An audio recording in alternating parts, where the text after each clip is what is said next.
Master Jet, kailan po dapat ibigay ang payslip? Kasi po laging delay ang dating ng payslip namin for the month.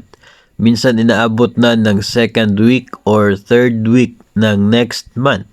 Tulad ngayon, wala pa ang payslip, wala pa ang month ng February na payslip. Sa inyo po ba mga master ay gaano po katagal bago naging available yung payslip po ninyo? Kasi usually po matagal ito kapag nandoon po sa regional office yung gumagawa ng sahod ninyo. So doon po manggagaling yung mga payslip ninyo galing po sa regional office kapag nandoon po yung inyo pong PSU, yung gumagawa ng sahod at gumagawa po ng payslip ninyo. Wala pa naman po ako nakikita na particular na memo or order na nagsasabi na dapat pagdating ng petsang ito ay available na po yung payslip. Pero naiintindihan po natin yun mga master na mahalaga na maging available kaagad as early as possible itong mga payslip kasi nga kapag tayo po ay pumupunta sa mga PLIs, kapag tayo po ay umuutang, nagre-renew, ay latest na payslip yung hinihingi. No, so paano po kayo papayagan ng bangko na mag-loan kung yung payslip na dadalhin ninyo ay 2 to 3 months delay, no? So hindi na po yun yung magiging latest payslip.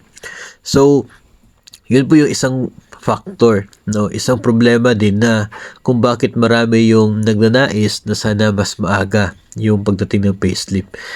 Naranasan po yun namin dati mga master kapag nung time po na nasa region ba yung gumagawa ng sahod.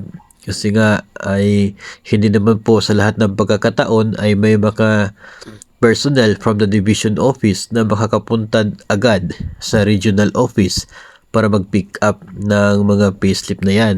And pagdating po sa division office ay kailangan pa na i-segregate po yan papunta sa iba't ibang mga district offices, iba't ibang districts, and from the different districts ay i-distribute na naman po yun, i-segregate pa yan, depende po sa mga schools bago po ito makakarating doon particular sa mga teachers.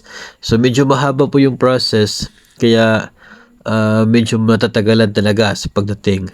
Isa po sa mga advantage ng pagkakaroon ng sarili po ninyo na PSU dyan mismo sa inyong division ay ito pong mas maaga na pagdating ng mga payslip po. No, yun po ay napatunayan po namin.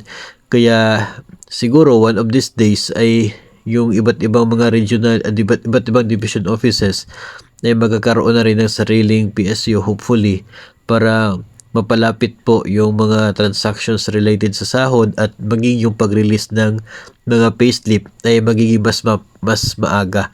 No, so I'm not sure kung ilan po mga rehiyon yung kasalukuyan pong dependent pa talaga sa regional offices yung mga sahod nila, pero sana one of these days po ay ma-download na no, or mapunta na doon sa mga division offices para mas mapakinabangan po at mas advantageous po ito para po sa mga teachers na matagal maabutan ng kanila pong mga payslip at matagal po mag-reflect yung mga changes pagdating po sila mga sahod kapag doon pa sa regional office yung pagpaprocess nito.